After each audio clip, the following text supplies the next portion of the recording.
siamo qua al Teatro Massimo, in Sardegna, che accoglie. Sicuramente ci sono dei tavoli di riflessione, volevamo un po' sapere come si sta svolgendo il lavoro. Il lavoro si sta svolgendo bene, abbiamo poco tempo per le grandi questioni che emergono. Io rappresento il tavolo, coordino il tavolo dell'arte dell'accoglienza, il ruolo dell'arte e della cultura per favorire le pratiche e le politiche di accoglienza dei nuovi flussi migratori. Abbiamo iniziato il giro del tavolo e ognuno di noi sta portando le sue esperienze e quelle che sono le difficoltà ma anche le opportunità che stanno emergendo. Siamo comunque, penso, tutti d'accordo sulla grande opportunità che rappresenta per la Sardegna l'arrivo di persone che vengono da culture diverse e di come però ci dobbiamo preparare e creare reti di relazioni per creare massa critica e anche una coerenza nei percorsi che stiamo attivando. Non è facile, ma è una incredibile sfida.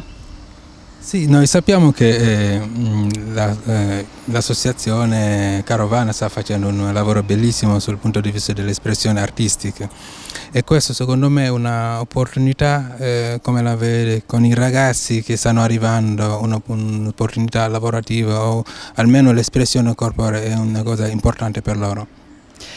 Sì, penso che quindi io qui in questo momento non rappresento solo l'associazione Carovana di cui sono la direttrice artistica, ma il tavolo che si è generato e che rappresenta moltissime associazioni e percorsi, e tutti noi siamo d'accordo sul riconoscere l'importanza dell'arte non solo come trasferimento di discipline oppure valorizzazione anche delle competenze che loro hanno già, quindi i richiedenti asilo hanno, ma è anche quello spazio che permette a noi sardi operatori di riconfigurare le nostre visioni e le nostre modalità, perché è sicuro che dobbiamo reciprocamente imparare a creare nuove cittadinanze e nuove modalità di produrre coscienza, consapevolezza e soprattutto difesa dei diritti umani, perché la questione dei diritti umani non è assolutamente assodata, è conquistata, anzi alcuni di noi hanno detto che si sono sorpresi di quanto razzismo anche in Sardegna ci sia. Forse non è razzismo per tutti, ma è sicuramente una paura dell'altro. Ecco, abbiamo ancora moltissimo lavoro da fare da questo punto di vista e il corpo è quello che segnala, che non mente, e quindi dobbiamo imparare a leggere quelli che sono i segnali del corpo. Quindi non si tratta solamente di insegnare la danza, ma si tratta anche di ricostituire la dignità delle persone che arrivano spesso con gravissimi traumi, e quindi l'arte del corpo in tutti i sensi, anche lo sport chiaramente, può aiutare a rigenerare quella appartenenza al corpo con dignità e con la pienezza di non rinunciare al futuro che vorremmo realizzare. Questo è una bellissima cosa, un bellissimo messaggio, perché quelli che vengono sicuramente sono portatori hanno una cultura abbastanza importante che ci potrebbe magari aiutare davvero su questi momenti che abbiamo bisogno davvero di un'interazione. Grazie. Grazie a voi dell'importante lavoro di comunicazione che state facendo. Abbiamo visto che oggi, questa giornata di riflessione, la Sardegna che accoglie, e sono dei tavoli di riflessione, volevamo sapere come sta andando il lavoro. Direi molto bene, è un momento importante secondo me fermarci, riflettere, fare un po' lo stato della situazione, cercare di fare una mappatura dei servizi che sono sul territorio, vedere chi sono questi attori, cosa fanno e soprattutto noi abbiamo il compito di sentire cosa loro fanno, i problemi che hanno nello svolgere il loro ruolo e che cosa si potrebbe o chiedono alle istituzioni per poter migliorare. Sicuramente la figura del mediatore è una figura preponderante, indispensabile a questa accoglienza, perché fa di tramite chi arriva con tante difficoltà e anche con la popolazione indigena. Che riflessione possiamo fare? Possiamo essere ottimisti? Sì, ottimista perché comunque è un dato di fatto. Il mediatore culturale è una figura cerniera in un progetto di accoglienza. Parlare di mediazione, parlare di accoglienza, se il mediatore culturale significa avere due soggetti che probabilmente non si capiscono, soggetti che hanno necessità di poter capirsi per poter fare che cosa? Sapere chi viene, perché viene, chi viene, che cosa ha bisogno per poter aiutare. Quindi mediare significa anche questo. Il mediatore culturale è una figura importante che possiamo dire che ci sono scarsità di risorse, pochi mediatori culturali, ma bisogna essere ottimisti, lavorare con le istituzioni, partire su quello che c'è e cercare di formarne di più, implementare i servizi che sono sul territorio. Grazie Abdu, grazie per teniamo conto realmente di quello che ci ha detto e vi auguro un buon lavoro. Oggi abbiamo visto che ci sono dei gruppi, volevamo un po' intervistarlo per sapere un po' come va il lavoro.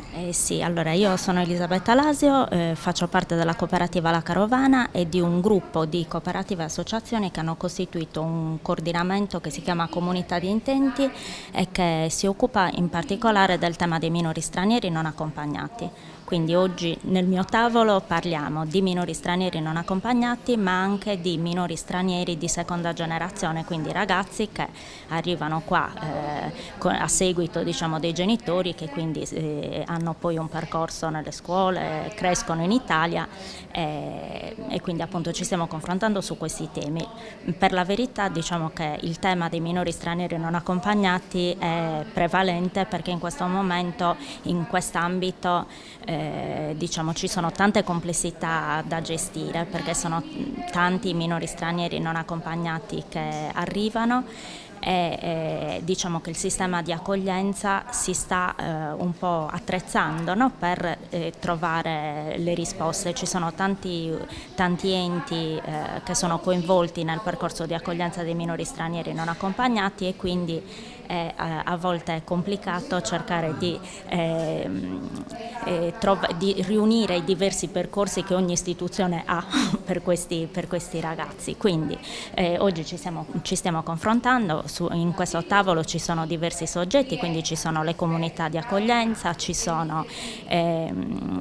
la ASL per esempio, ci sono i comuni e stiamo cercando un po' di vedere tutti i nodi che ci troviamo ad affrontare tutti i giorni e cercare di capire come lavorando insieme possiamo facilitare le cose. Sicuramente il tema è molto delicato perché sicuramente si parla di minori e abbiamo visto che si sta allargando, ci stanno arrivando ancora di più. Speriamo, contiamo su di voi, contiamo sul lavoro che fate. Grazie.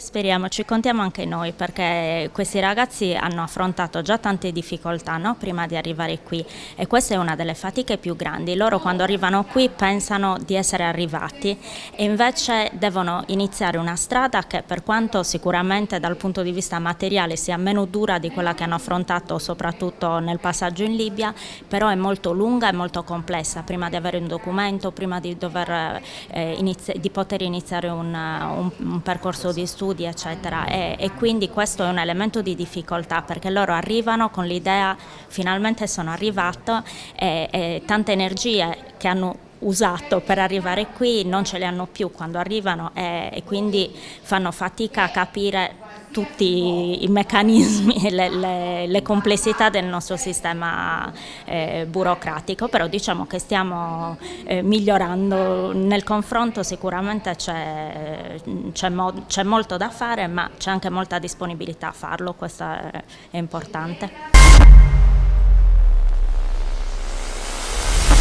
Una giornata molto importante sull'immigrazione, la Sardegna che accoglie. Vorremmo sapere un po' le conclusioni del lavoro, dei tavoli che avete fatto adesso. Sarebbe molto complesso sintetizzare 3 ore e mezza di lavoro in una intervista così, però se posso toccare alcuni punti secondo me significativi che adesso andiamo a descrivere nel documento di sintesi. Il primo elemento molto importante che è venuto fuori dal tavolo che coordinavo io era un tavolo che si occupava di welfare, quelle che devono essere le misure per implementare un welfare più accogliente in Sardegna. Dal punto di vista della gerarchia di importanza, il primo punto che è stato messo in evidenza è il tentare di spingere verso una più ampia territorializzazione, un coinvolgimento degli enti locali, dei territori nell'applicare la normativa degli SPRAR, nel dare la possibilità appunto sul locale di coinvolgere le comunità, i paesi in progetti che siano di piena inclusione. Poi abbiamo ragionato molto su diversi piani normativi con delle proposte che andremo a fare, sia dal punto di vista dell'opportunità di trasformare la prima accoglienza in un'accoglienza di qualità. Quindi diciamo che da questo punto di vista gli SPRAR e prima accoglienza dovrebbero viaggiare sullo stesso ritmo di qualità, e ci sono diversi elementi che poi adesso andiamo a scrivere nel documento di sintesi. E il terzo punto che mi piace sottolineare è il tentativo di ragionare su quelli che possono essere degli elementi di spessimento di competenze, di skills, di capacità, abilità, per consentire un buon rientro al migrante che decide di tornare in patria. Ormai ci sono diversi casi di migranti che hanno espresso il desiderio di ritornare nel paese di partenza, ma con qualche competenza da spendere lì, per attivare una serie di attività imprenditoriali che diano conto di un percorso di autonomia di vita quotidiana, nel senso della dignità e anche dei rientri economici. Ecco. Sicuramente questo ultimo punto è davvero molto importante, perché se realmente l'immigrato ha la possibilità, magari nel suo soggiorno qui in Italia, di imparare un mestiere che gli permette magari un giorno di essere autonomo, di poter lavorare a casa, una cosa davvero molto importante. Però in questo noi vogliamo un pochettino parlare di questa, della vostra situazione, perché ci vogliono delle politiche innovative naturalmente per una popolazione che magari una popolazione autonoma, che ha un comportamento spesso alimentato dal populismo nei confronti di chi arriva, quindi la posizione dell'amministrazione. Io faccio parte dell'università e stavo molto banalmente coordinando un tavolo di lavoro, però questo è stato un punto toccato nella discussione del tavolo, che è stato molto partecipato. Qui c'è una questione di responsabilità dei media nel raccontare in maniera compiuta, credibile, nel senso di veritiera, la dimensione del fenomeno della immigrazione, perché è molto semplice alimentare quelli che possono diventare dei pregiudizi, delle diffidenze, financo delle ostilità nella popolazione residente, quella che ospita i migranti, con degli articoli di giornale dove sostanzialmente si descrivono delle situazioni che sono poi irreali alla prova dei fatti. Quindi dal nostro punto di vista abbiamo rimarcato, andiamo a scriverlo appunto, un tentativo di spingere verso un'assunzione di responsabilità di tutti i media, che è una responsabilità etica. È una responsabilità che va a agevolare un sereno confronto tra popolazione ospitante e migrante. Per il tempo in cui il migrante rimane qua, la Sardegna non è un paese obiettivo dei migranti, è un paese di passaggio, uno spazio territoriale, sociale, economico di passaggio per i migranti. Però almeno in quel momento in cui il migrante si ferma qua, che la convivenza sia serena sulla base di convinzioni che poggiano le proprie radici, che affondano le proprie radici su dati di verità. I media hanno un'enorme responsabilità in questo, ecco, quindi ci piace spingere verso quello che è il rispetto di una carta etica che molti giornali e molte TV si sono dati nel descrivere il fenomeno in un certo modo che sia appunto eticamente indirizzato verso una condivisione quotidiana, nel senso della reciproca conoscenza e non reciproca ostilità.